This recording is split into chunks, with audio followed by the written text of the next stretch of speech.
Hello guys, this is Remishri. My seminar topic is foodborne infections and intoxications. So what are mycotoxins? Myco means fungi or molds. So the mycotoxins are the toxic compounds that are naturally produced by certain types of molds or fungi. They can produce mycotoxins, grow on numerous foodstuffs such as cereals, dry fruits, nuts and spices. Their growth can occur either before harvest or after harvest, or it can be during storage, or if the food itself often under warm, damp and humid conditions. Most mycotoxins, they are chemically stable and they will survive food processing. There are several hundred different mycotoxins have been identified, but the most commonly observed mycotoxins that are dangerous to human health and livestock includes aflatoxins, ochratoxin A, patulin, fumonisins, zearalenone, trichothecins and ergot so, the exposure to mycotoxins that can be either directly or indirectly.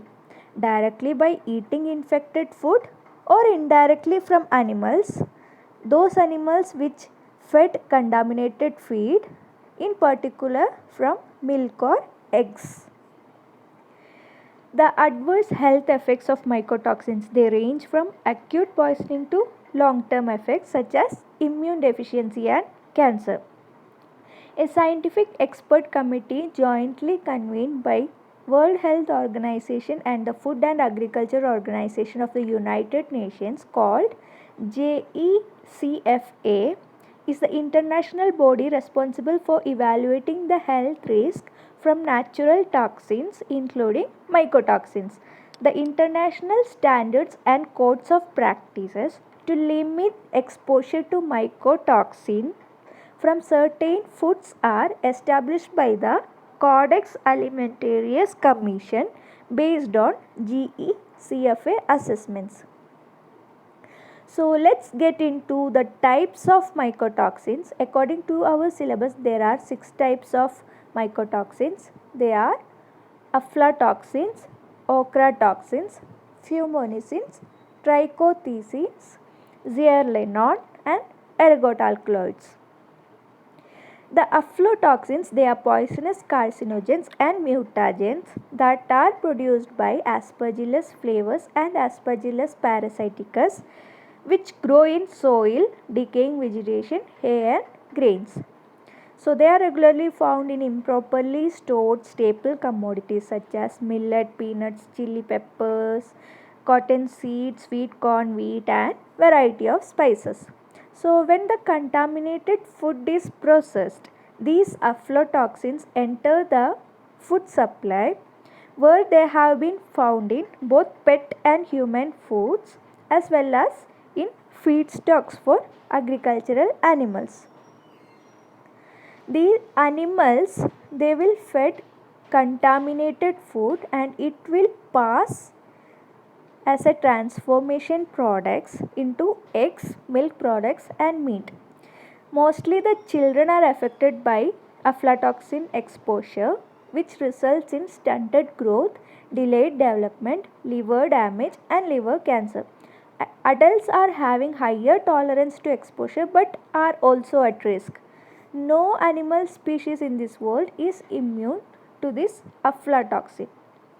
So, aflatoxins after entering into the body can be metabolized by the liver to a reactive epoxide intermediate or hydroxylated to become the less harmful aflatoxin M1.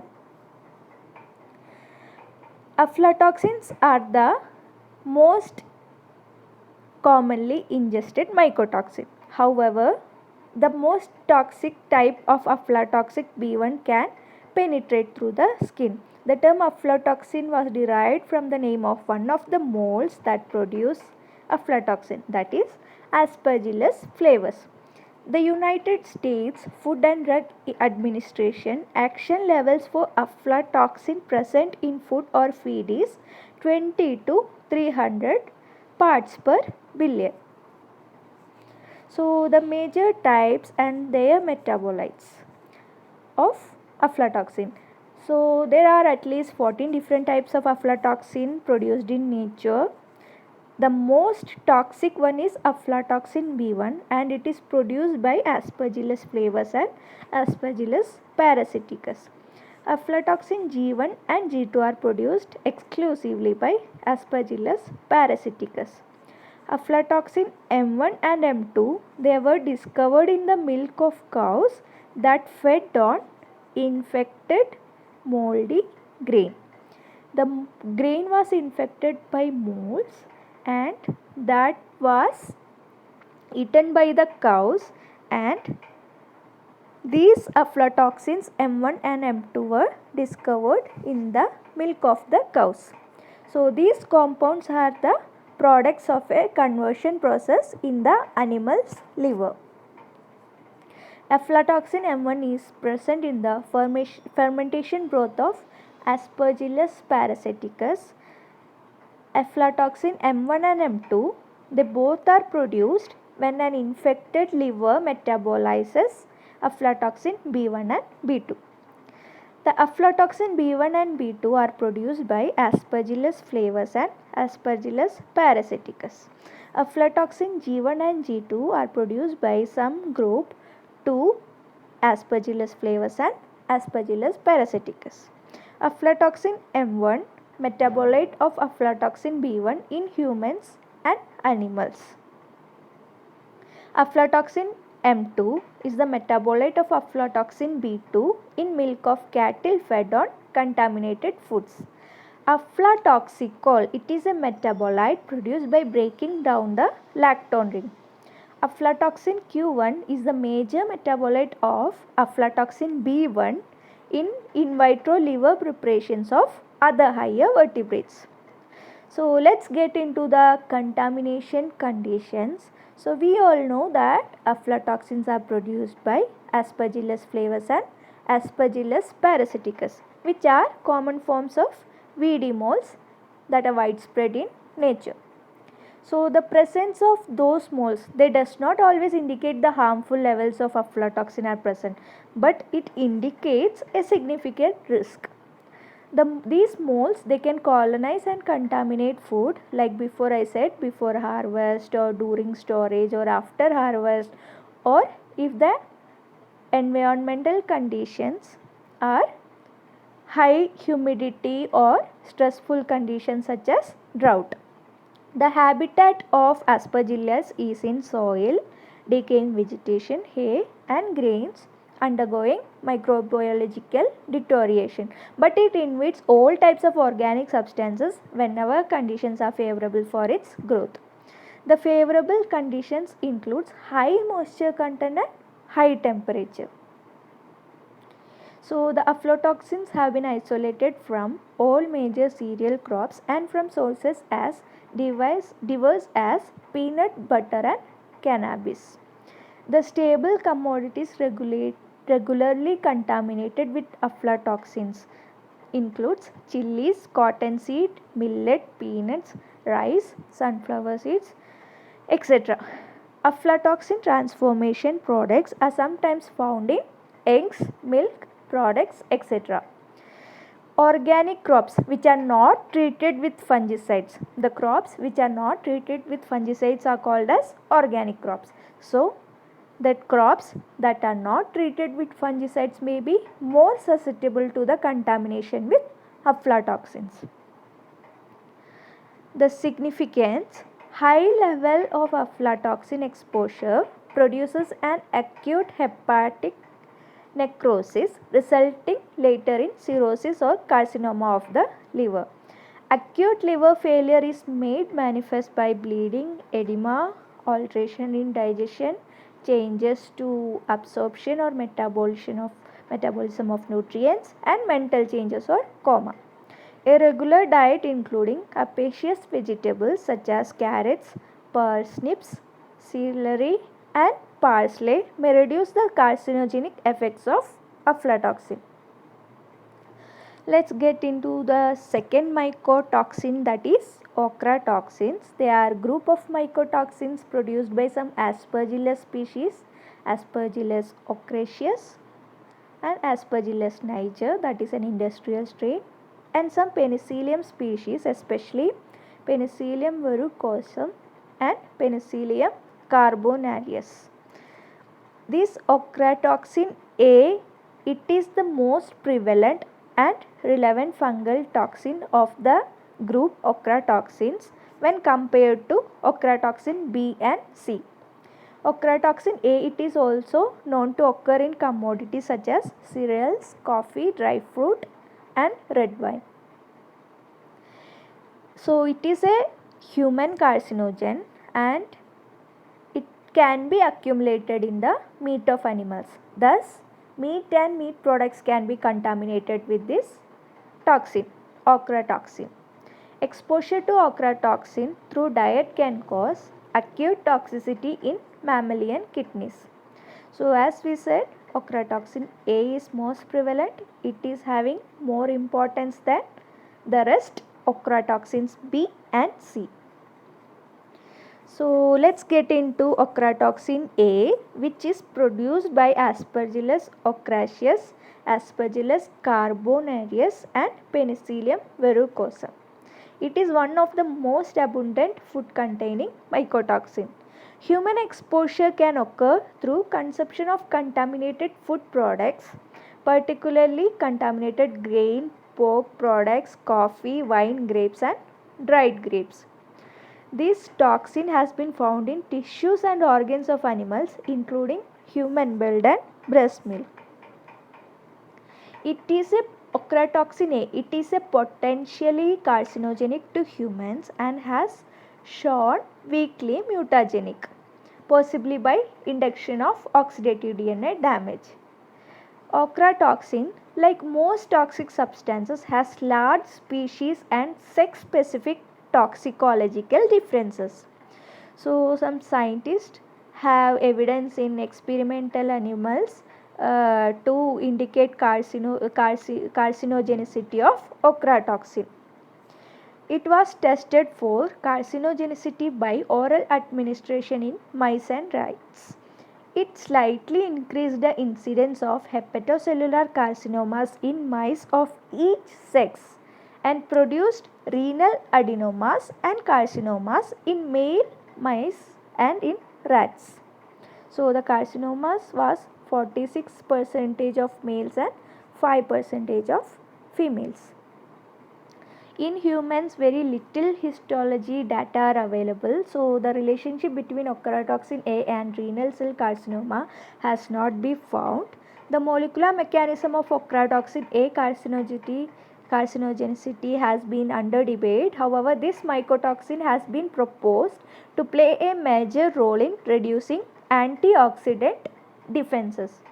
Ochratoxin A has a strong affinity for the brain, especially the cerebellum, ventral mesencephalon and hippocampal structures.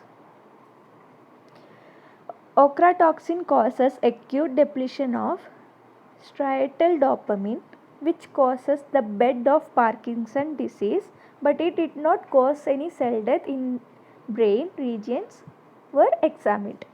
The teams of Zhejiang University and Keele University hold that ochratoxin may contribute to Alzheimer's and Parkinson diseases. The developing brain, that is for newborn infant, is very susceptible to ochratoxin, hence the need for caution during pregnancy. The third one is fumonisine. It is a mycotoxin produced by fungus Fusarium verticilloides, a common contaminant of corn and corn products. More specifically, there are of 4 types: fumonisine B1, fumonisine B2, fumonisine B3 and fumonisine B4. The trichothecene T2 mycotoxins are a group of over 40 compounds produced by the same fungi of genus Fusarium, a common grain mold.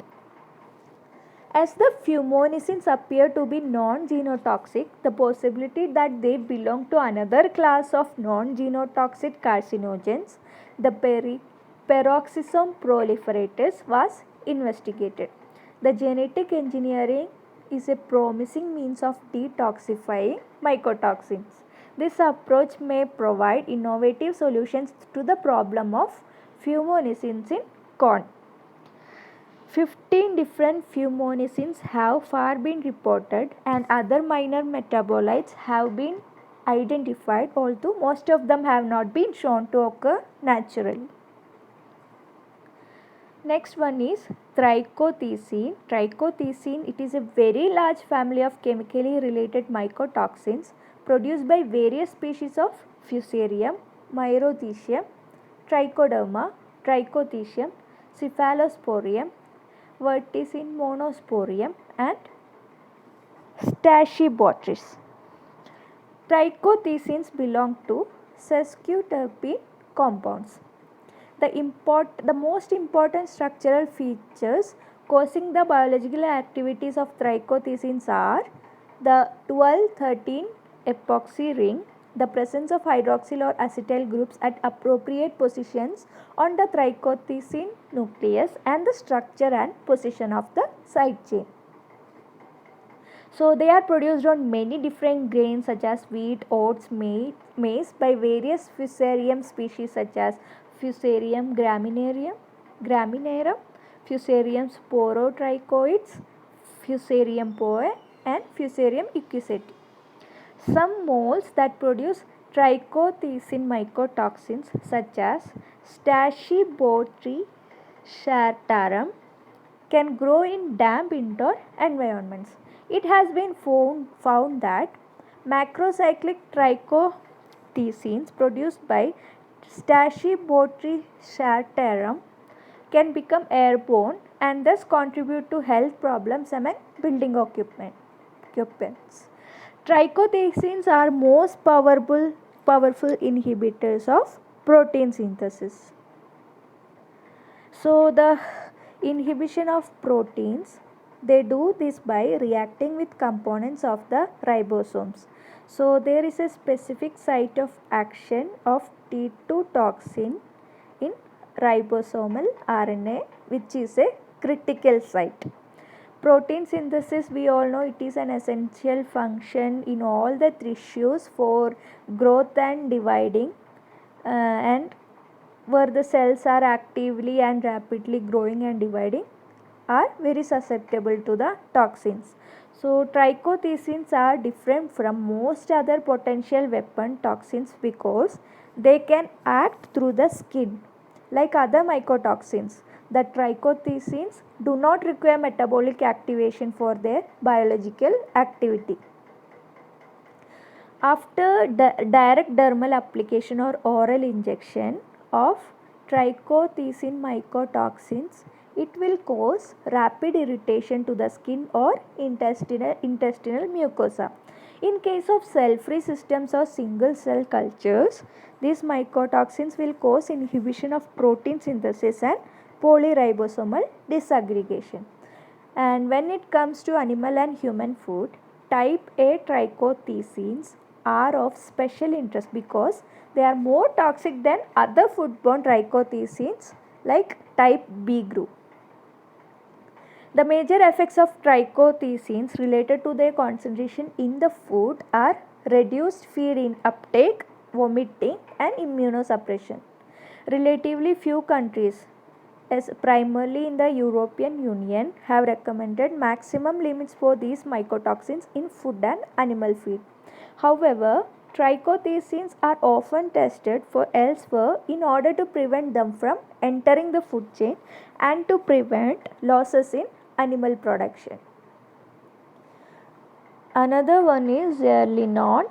It is also known as RAL and F2 mycotoxin. It is a potent estrogenic metabolite which is produced by some Fusarium and Gibberella species. It is a primary toxin. It causes infertility, abortion or other breeding problems, especially in swine. So it is heat stable and is found worldwide in number of cereal crops such as maize, barley, oats, wheat, rice and sorghum, and also in bread. So this mycotoxin is a white crystalline solid. It exhibits blue-green fluorescence when excited by long wavelength UV light, that is 360 nanometer, and a more intense green fluorescence when excited with short wavelength UV light, that is 260 nanometer. The maximum fluorescence in ethanol occurs with irradiation at 314 nanometer and with emission at 450 nanometer. Solubility in water is about 0.002 gram per 100 milliliter. It is slightly soluble in hexane and progressively more in benzene, acetonitrile, methylene chloride, methanol, ethanol and acetol. It is also soluble in aqueous alkali. Zearalenone can permeate through the human skin. However, no significant hormonal effects are expected after dermal contact in normal agricultural or residential environments. In common with other mycotoxins, sampling food commodities for zearalenone must be carried out to obtain samples representative of consignment under test. The commonly used extraction solvents of these mycotoxins are aqueous mixtures of methanol, acetonitrile or ethyl acetate, followed by a range of different cleanup procedures that depend in part on the food and on the detection method in use. TLC methods and HPLC are commonly used. HPLC alone is not sufficient as it may often yield false positive results. The last one is about last mycotoxin is ergot alkaloid.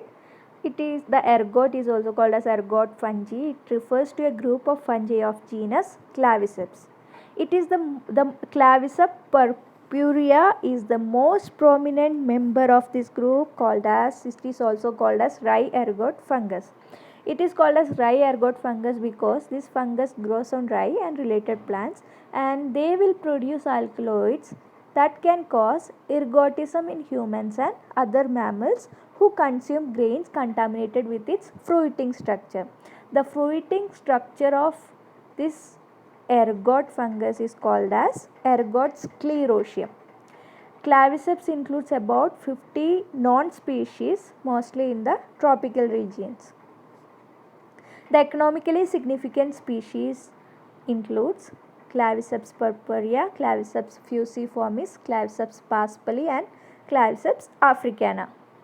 These Claviceps purpurea, they are the most commonly affects outcrossing species such as rye. In rye, its most common host, as well as in wheat and barley. In case of oats, this genus will affect rarely. The Claviceps purpurea, they are of 3 varieties which differ in their host specificity G1, G2 and G3. In case of G1, it is seen in land grasses of open meadows and fields. The G2 are found on grasses from moist forest and mountain habitats. G3 are seen in salt marsh grasses. An ergot kernel, we know that it is called as sclerotium. This sclerotium develops when a spore of fungal species of genus Claviceps infects a floret, insect a flower of flowering grass or cereal. The infection process mimics a pollen grain growing into an ovary during fertilization. So the infection requires the fungal spore.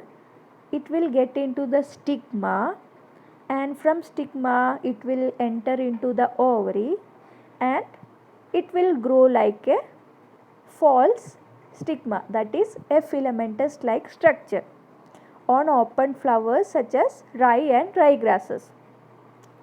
And that filamentous structure, that is proliferating fungal mycelium, that will destroy the plant ovary and connects with the vascular bundle originally intended for seed nutrition. So the first stage of ergot infection manifests itself as a white soft tissue known as Phacelia. This Phacelia will produce a sugary honeydew which is so sweet in order to attract the insects, which often drops out of the infected grass florets. This honeydew contains millions of asexual spores, that are conidiospores, which insects disperse to other florets. Later, the Phacelia convert into a hard dry sclerotium inside the floret. At this stage, alkaloids and lipids accumulate in the sclerotium. So here, for the infection into the rye or rye grasses, the spores of that are conidiospores of Claviceps species are very important. So the infection process starts from the spores will enter into the ovary through the stigma, and there will be proliferating of fungal mycelium, that is, there will be a formation of filament that will destroys the plant ovary and connects with the vascular bundle. So the first stage of ergot infection, that is, a white soft tissue is formed on that filament, on that fungal mycelium, which is called as Phacelia. On this Phacelia, there will be a honeydew, there will be a sugary substance called as honeydew, so that the insects will get attracted to this honeydew, and the asexual spores which are contained in the honeydew, which are present in the Phacelia, they will get dispersed with the help of these insects to other healthy florets from these infected florets. So later, the Phacelia get converted into hard dry sclerotium inside the husk of the floret. At this stage, alkaloids and lipids accumulate in the sclerotium. So when a mature sclerotium drops to the ground, this fungus will remain in dormant stage until the proper conditions trigger its fruiting phase. So it germinates, forming one or several fruiting bodies with heads and stipes with variously colored. In the head, thread-like sexual spores form, which are ejected simultaneously when suitable grass hoods are flowering. So the ergot infection causes a reduction in the yield and quality of the grain and hay, and if the livestock eat infected grain or hay, it may cause a disease called as ergotism. The insects, including flies, moths, carry conidiospores of Claviceps species, but it is known whether insects play a role in spreading the fungus from infected to healthy plants. The neurotropic activities of the ergot alkaloids may also cause hallucinations and attendant irrational behavior, convulsions, and even death. Other symptoms include strong uterine contractions, nausea, seizures, and unconsciousness. So at the time of Middle Ages, the controlled doses of ergot were used to induce abortions and to stop maternal bleeding after childbirth.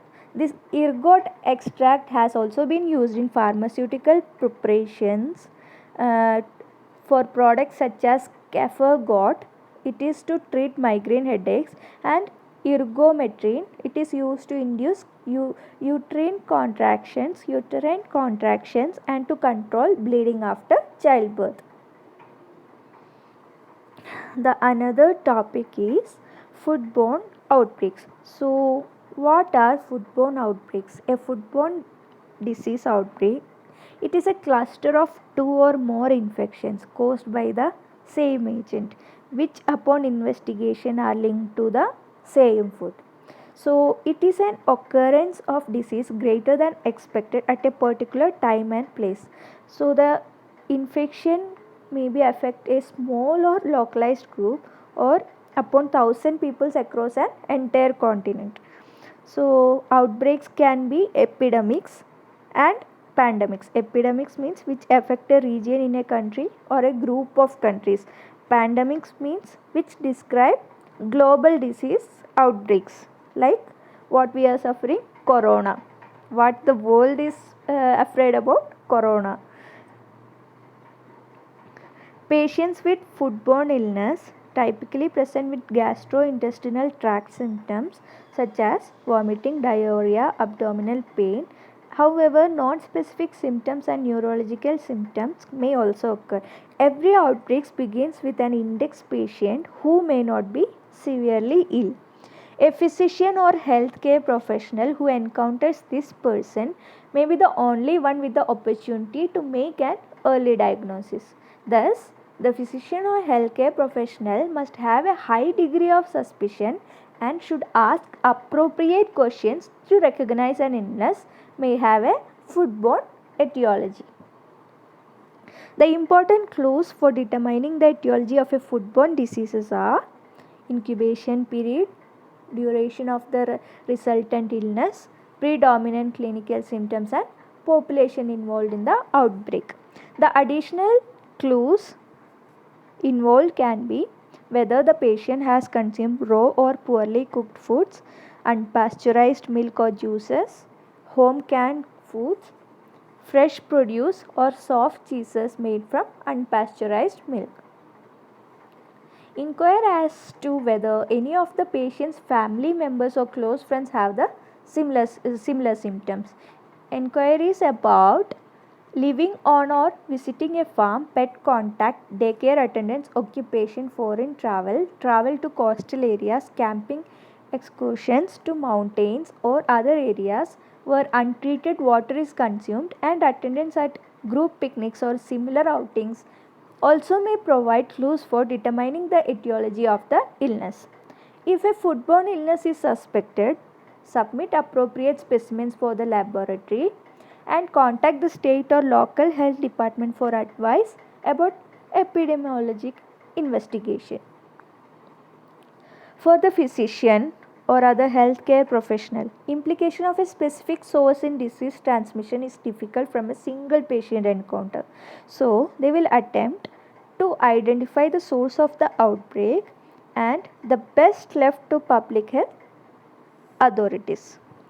Finally, healthcare professionals are able to recognize about the contamination of the food and it will be documented. The lab testing procedure for foodborne diseases. There are several lab testing procedures to ensure safety of the food products. Microbiological tests such as testing for pathogens and spoilage organisms are required. This way, the risk of contamination under normal use conditions can be examined and food poisoning outbreaks can be prevented. Microbiological tests can also determine germ content, identify yeast and molds, and salmonella. For salmonella, scientists are also developed rapid and portable technologies capable of identifying unique variants of salmonella. The polymerase chain reaction, it is a quick and inexpensive method to generate number of copies of DNA fragments at a specific band. For that reason, scientists are using polymerase chain reaction to detect different kinds of viruses or bacteria such as HIV and anthrax based on their unique DNA patterns. Various kits are commercially available to help in food pathogen nucleic acids extraction, PCR detection and differentiation. The detection of bacterial strands in food products is very important to everyone in this world, for it helps prevent the occurrence of foodborne illness. Therefore, PCR is recognized as a DNA detector in order to amplify and trace the presence of pathogenic strands in different processed food. The first one is differential diagnosis. Differential diagnosis, it is the distinguishing of a particular disease or condition from others that present similar clinical features.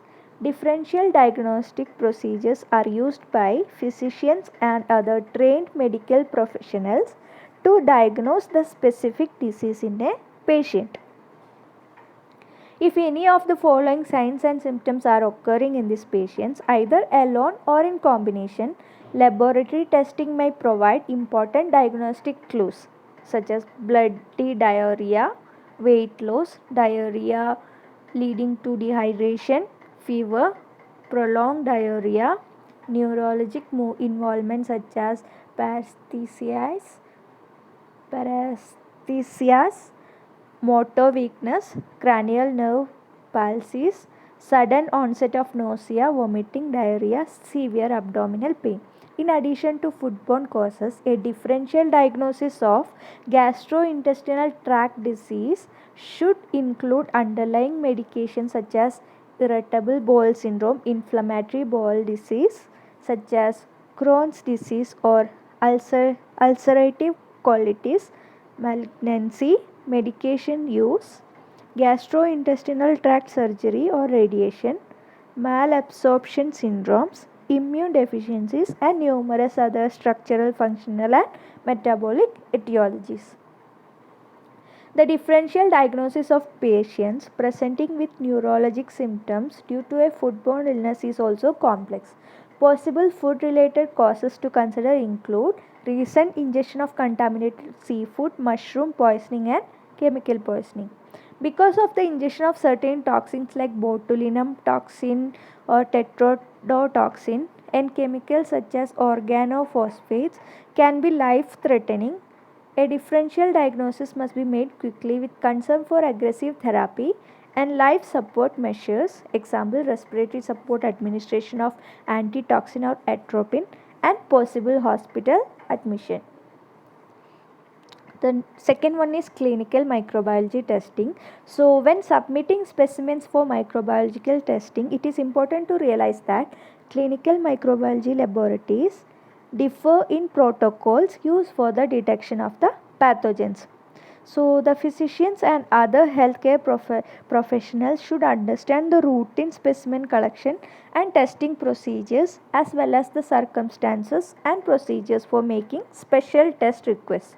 Some complex tests such as toxin testing, serotyping, molecular techniques may only be available from large commercial or public health laboratories.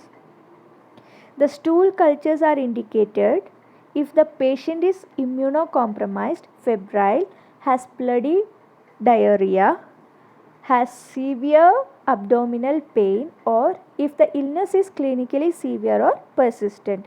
Stool cultures are also recommended if many fecal leukocytes are present. This indicates colonic inflammation and is suggestive of invasive bacterial pathogens such as Shigella, Salmonella, and Campylobacter species, and invasive E. coli. Such laboratory may vary in its routine procedures for detecting parasites, so it is important to contact your laboratory. Blood culture should be obtained when bacteremia or systemic infection is suspected. Direct antigen detection tests and molecular biology techniques are available for rapid identification of certain bacterial, viral, and parasitic agents in clinical specimens. So, for all these infections, mycotoxin infections in food, we have to take preventive measures. So, the first preventive measure that we can take are contaminated ingredients. We have to take care of contaminated ingredients. Food may be contaminated by various ways such as chemical, physical, or microbiological sources. So, it should be assumed that raw potentially hazardous food that is meats, fish, poultry, eggs are contaminated with pathogenic bacteria and should never be eaten raw or undercooked. Check the packaged food for tears and canned goods for bulges or dents. Purchase only packaged food that appears to be in good condition. Protect dry foods such as rice, flour, pasta, cereals from insects and rodents that often carry harmful bacteria by storing in airtight containers in a cool, dry place. In the refrigerator, always place raw food items on the bottom shelves to prevent their juices from dripping onto the cooked food items. Wash fresh fruits and vegetables with plain water. Use metal containers and metallic items only for their intended uses. For example, do not use refrigerator shelves as grills. Clean can openers, often to prevent small silvers of metals from cans from falling into the food. The second one is about temperature control.